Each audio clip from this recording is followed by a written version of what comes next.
Vous connaissez probablement le staking, qui consiste à placer ses cryptos en dépôt pour sécuriser les réseaux Proof of Stake et d'être récompensé en tokens en retour. Et certains d'entre vous ont certainement entendu parler du liquid staking, qui consiste à recevoir des tokens comme preuve de staking. Mais avez-vous entendu parler du restaking, la nouvelle fonctionnalité de finance décentralisée qui est en train de changer en profondeur le monde de la DeFi? Pour faire simple, le restaking, c'est comme le staking, mais avec un effet de levier. On peut donc doubler sa capacité à générer du rendement sur ses tokens Ethereum, tout en obtenant de plus hauts rendements que ceux proposés jusqu'alors. Comme le disait un ancien candidat à l'élection présidentielle, vos tokens peuvent désormais travailler plus pour gagner plus. À l'origine de ce nouveau paradigme, on trouve le protocole EigenLayer, lancé en juin 2023 par EigenLabs. Cette compagnie a été fondée par Sriram Kannan, un professeur d'informatique à l'Université de Washington, qui a commencé à travailler sur la blockchain dans son laboratoire de recherche dès 2017. Il a introduit un nouveau mécanisme qui permet de générer plus de rendement pour les validateurs Ethereum, tout en permettant à des projets de profiter facilement de la blockchain la plus sécurisée du monde. Ce nouveau protocole est d'autant plus intéressant qu'il pourrait offrir la possibilité de bénéficier d'airdrop. Nous allons vous expliquer dans cette vidéo comment fonctionne EigenLayer, comment optimiser vos chances de bénéficier de rendements importants et comment se positionner dans la perspective de potentiel airdrop. Mais avant de démarrer, on tenait à vous parler de l'arrivée d'un projet gaming important sur le launch pool de Binance. Ce projet, c'est Portal, qui souhaite redéfinir le monde du jeu vidéo en créant un écosystème unifié pour les joueurs et les jeux sur différentes blockchains. Imaginez une plateforme où l'accès à plus de 200 jeux est simplifié, où vos identités et vos actifs virtuels voyagent d'un univers à l'autre sans restriction. Avec le token Portal au cœur de son système, la plateforme facilite non seulement les transactions et les paiements au sein des jeux, mais offre également des récompenses de staking, un modèle de gouvernance participatif et bien plus encore. Le tout visant à créer une expérience de jeu fluide, sociale et sécurisée pour faire le pont entre le monde du jeu traditionnel et celui de la blockchain. Le portefeuille Portal et son application compagnon améliorent cette intégration, offrant gestion facile des identités et transactions et connexion entre joueurs. Sa capacité cross-chain assure une interopérabilité et découverte de jeux inégalée.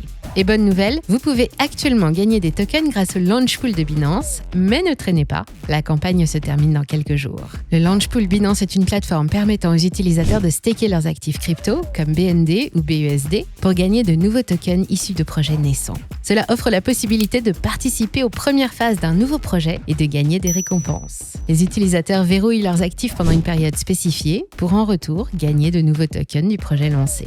Comment participer? C'est très simple. Rendez-vous sur Binance via le lien en description, puis dans la catégorie Launchpad, retrouvez les différents projets en cours et déposez des jetons en staking sur le projet qui vous intéresse et ainsi farmer les jetons des jeux avant même qu'ils ne soient listés. Nous tenons à vous informer qu'il s'agit d'un partenariat rémunéré, alors pensez bien à faire vos propres recherches en amont.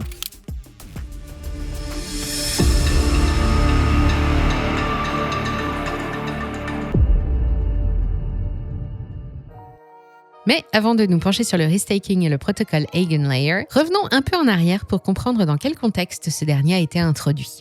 Staker ses cryptos consiste à placer ses tokens, Ethereum, Sol, en dépôt dans des pools de liquidités afin de générer des rendements. Dans un système de Proof of Stake, le fait que des participants placent des tokens en dépôt permet de sécuriser et faire fonctionner la blockchain. Et si de nombreuses blockchains fonctionnent en Proof of Stake, Ethereum a adopté ce fonctionnement il y a seulement un peu plus d'1 an. Jusqu'à récemment, Ethereum fonctionnait sur le principe du Proof of Work comme Bitcoin. Dans le Proof of Work, des mineurs et des validateurs prêtent la puissance de calcul de leurs ordinateurs pour faire fonctionner la blockchain en échange de tokens. Le 15 septembre 2022, Ethereum est passé au Proof of Stake. Une évolution majeure baptisée The Merge qui a permis de réduire sa consommation énergétique de la blockchain et d'améliorer l'efficacité de son réseau. Le passage en Proof of Stake a permis aux détenteurs d'Ethereum de placer leurs tokens dans des pools de liquidités, autrement dit de staker leurs cryptos pour sécuriser le réseau, en échange de récompenses. Le Merge a aussi vu l'apparition du Staked Ether, STETH, le premier jeton de liquid staking. Les holders d'Ethereum avaient alors été invités à staker leurs tokens le temps de la mise à jour et ils avaient reçu en retour des STETH. On compte à ce jour près de 915 000 validateurs Ethereum, ce qui en fait le réseau le plus important et le plus décentralisé, donc en théorie le plus sécurisé. Au départ, 2 types de limitations restreignaient les possibilités de staker sur Ethereum. La première est le niveau de rendement relativement faible. Les validateurs ne peuvent pas espérer toucher plus que 5% annuel. La seconde est liée au coût du ticket d'entrée. Devenir validateur et toucher les 5% n'est pas donné à tout le monde. Il faut mettre en dépôt au moins 25 Ethereum, soit l'équivalent de près de 70 000 $ pour pouvoir prétendre à ce rôle. À ce problème, le liquid staking a apporté une solution permettant à de petits wallets de placer leur Ethereum et de profiter de rendement. Dans le staking traditionnel, comme nous l'avons vu, les détenteurs de jetons peuvent verrouiller leurs tokens et recevoir des intérêts et récompenses en retour. Mais une fois que les jetons sont stakés, ils sont bloqués pendant une période déterminée et ne peuvent pas être échangés ni utilisés dans d'autres activités. C'est pour remédier à cette limitation que les liquid staking tokens ont été créés. Lorsque vous misez vos jetons via une plateforme de liquid staking, vous recevez en retour un autre jeton. Celui-ci est une version liquide de votre actif misé. Par exemple, si vous mettez en jeu 20 Ethereum avec un protocole comme Lido, vous recevez 20 STETH en retour. La finance des LSTFI a explosé après la mise à jour Shanghai d'Ethereum le 12 avril 2023, qui a permis les retraits des LST et donc leur utilisation pour générer des rendements additionnels. Cette mise à jour a entraîné le développement de services de pool de liquidités comme Lido, Rocket Protocol ou encore Swell Staked Ether. Ces nouveaux protocoles ont permis aux petits investisseurs ne disposant pas de 25 Ethereum de commencer à staker avec des petites sommes. Ils peuvent confier leur LST à des validateurs. En retour, ils peuvent espérer des rendements tournant autour de 3,5%. Le liquid staking, appelé aussi LSTFI, soit l'ensemble de la DeFi liée au LST, est aujourd'hui le secteur le plus important de la DeFi. Il représentait au 4e trimestre 2023 22,4 milliards $, selon un rapport publié par la blockchain Oracle Redstone. L'avènement du liquid staking, nous l'avons vu, a profondément modifié le paysage de la DeFi. L'arrivée d'un nouveau protocole, EigenLayer, en juin 2023, a amorcé une nouvelle révolution en proposant aux détenteurs d'Ethereum de staker leurs liquid stake tokens sur des protocoles offrant des rendements bien plus élevés que les 3,5% promis par Ethereum. Le succès a été immédiat. EigenLabs a levé en quelques mois plus de 65 millions de $ à l'occasion de 2 levées de fonds, l'une menée par Polychain Capital et Ethereal Venture et la seconde par Blockchain Capital. À ce jour, la valeur totale déposée dans les smart contracts d'EigenLayer atteigne 1,7 milliard $. Explorons maintenant un peu plus en détail ce qui fait d'EigenLayer un protocole unique. La proposition d'EigenLayer est simple. Permettre de réutiliser les liquid tokens reçus en échange des Ethereum stakés pour sécuriser d'autres protocoles qu'Ethereum. Pour faire simple, EigenLayer est un protocole construit au-dessus de la blockchain Ethereum qui permet de réaffecter les LST qu'on lui confie directement à des applications appelées AVS, Actively Validated Services. Il peut s'agir de divers services de l'univers DeFi comme des oracles ou encore les bridges.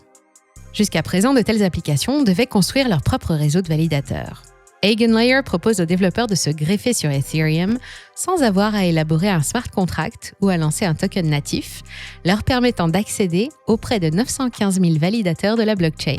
Ainsi, grâce au LST, il sera bientôt possible d'investir dans une infinité de services de l'écosystème Ethereum, comme des roll-ups, des oracles, des plateformes de data availability et recevoir des récompenses pour leur investissement. EigenLayer n'en est encore qu'à la phase 1 de son testnet. La prochaine étape sera l'introduction des opérateurs qui seront responsables de la validation des AVS construits sur le protocole EigenLayer. La troisième phase verra la possibilité de mettre en place de nombreuses AVS sur l'infrastructure EigenLayer. En attendant, EigenLab a lancé un premier service, EigenDA, un Data Availability Layer, vu comme une preuve de concept, une solution permettant de diminuer le coût du stockage de data sur Ethereum. C'est à travers celui-ci qu'il est possible actuellement de restaker ces LST.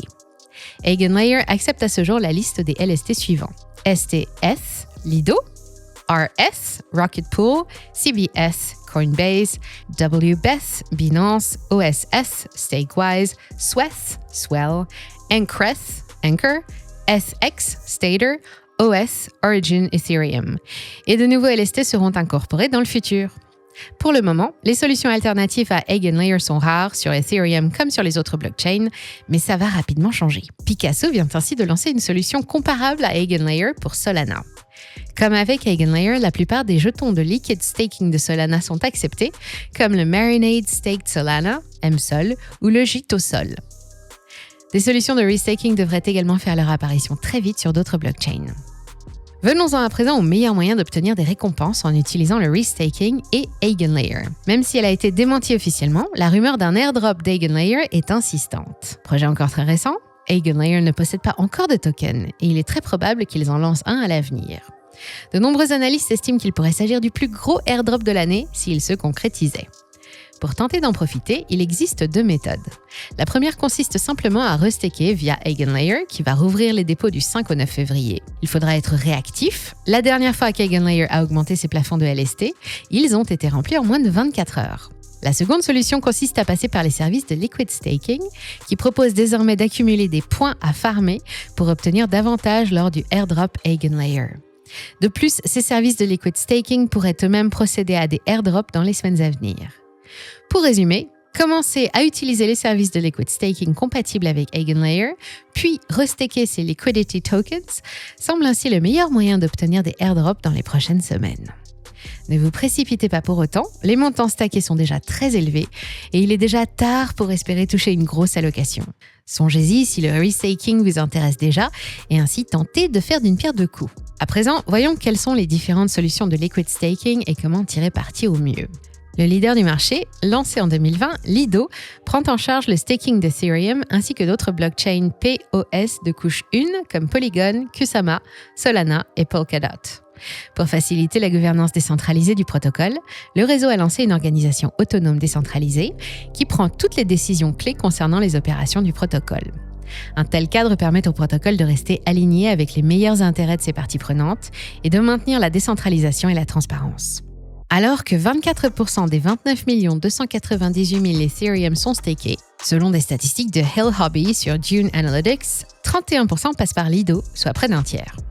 Swell est un protocole de staking qui offre depuis décembre la possibilité de restaker des sweats sur EigenLayer pour des récompenses supplémentaires, incluant à la fois des pearls et des points EigenLayer. Pour participer, mettez votre Ethereum en staking sur Swell Network pour recevoir des jetons Swell. Placez ensuite vos sweats en staking sur EigenLayer pour des récompenses supplémentaires et d'éventuels airdrops. Ether.fi est un protocole décentralisé qui convertit votre Ethereum en e-Ethereum tout en restakant votre Ethereum automatiquement via EigenLayer pour que vous n'ayez pas à le faire. Le protocole a lancé son Liquid Token en octobre dernier. Les utilisateurs qui mettent en staking de l'Ether sur Ether.fi recevront le LST, e-Ethereum, du protocole qui peut être utilisé pour générer des rendements supplémentaires dans tout l'écosystème DeFi. En mars, Ether.fi a levé 5,3 millions de dollars lors d'un tour de financement de démarrage dirigé par North Island VC, les fonds étant utilisés pour développer et lancer le jeton e-Ethereum. Le protocole a conclu des accords avec Balancer, Aura, Unsheath, Gravita, Maverick, Pendle et Layer 0, permettant aux utilisateurs de bénéficier de l'utilisation d'e-Ethereum sur les plateformes partenaires. Kelp DAO est une solution de restaking liquide pour les réseaux blockchain publics. Le protocole a été fondé par Amitej G et Diraj B, qui ont également créé Stader Labs, une plateforme de staking liquide multicouche. Le protocole a lancé le RS-ETH sur EigenLayer pour Ethereum. Le protocole a mis en place un système de récompense offrant des points Kelp et Eigen, mais détient également un potentiel de croissance future avec les airdrops spéculés des jetons Kelp et Eigen. Kelp est en ligne depuis seulement quelques semaines et se positionne comme l'un des projets les plus en vue de l'écosystème EigenLayer avec une TVL de plus de 70 millions de dollars. Pendle, un protocole de trading de rendement, a vu le prix de son jeton natif augmenter de 74% au cours du mois de janvier. La possibilité d'accumuler des points pour le airdrop EigenLayer est en grande partie responsable de cette hausse. Depuis le 10 janvier, les dépôts dans Pendle du token Ethereum.fi, appelé e-ETH, ont grimpé d'environ 1 million de dollars à plus de 129 millions de dollars. Les e-ETH obtenus avec EtherFi peuvent être échangés contre des points Yield Token sur Pendle Finance. Renzo est un gestionnaire de stratégie pour EigenLayer où le protocole aide les utilisateurs à gérer leur stratégie de restaking sur EigenLayer. Il propose de centraliser les différents LST en EZS qui représentent la position restakée d'un utilisateur. Les utilisateurs peuvent déposer des jetons de staking liquide, Steth, Reth, Seabeth, en échange de EZS. En déposant leurs jetons de staking liquide chez Renzo, les utilisateurs peuvent contourner les limites de restaking liquide sur EigenLayer et gagner des points de restaking EigenLayer. Comme réseau protocole, Inception RT propose de restaker les jetons LST pris en charge par EigenLayer afin d'accumuler des points de restaking EigenLayer. Inception RLT introduit ici les Isolated Liquid Restaking Tokens, ILRT. Chaque LST restaké donne droit à son équivalent en ILRT. Le liquid staking, le restaking et la LSTFI ont modifié en profondeur le paysage de la finance décentralisée au cours des derniers mois. Le potentiel de ces nouveaux produits financiers est immense et il devrait être au cœur du prochain bull run. L'arrivée de la troisième phase du protocole Eigenlayer, notamment, va entraîner l'apparition d'une infinité de nouveaux services DeFi. Et autant d'opportunités d'obtenir des rendements importants. N'oubliez pas que comme pour la DeFi, la LSTFI est un investissement à risque. Il est nécessaire d'être prudent avant de s'y aventurer. Prenez le temps de vous documenter d'hier avant de vous lancer. Mais avant de se quitter, pensez à faire un tour sur le Launchpool Binance pour retrouver le projet Portal et ainsi gagner des tokens. C'est très simple, il suffit de staker des BNB ou des BUSD pour ensuite gagner des tokens avant même qu'ils ne soient listés. Alors rendez-vous en description pour le lien et nous, on vous dit à très bientôt sur Money Radar.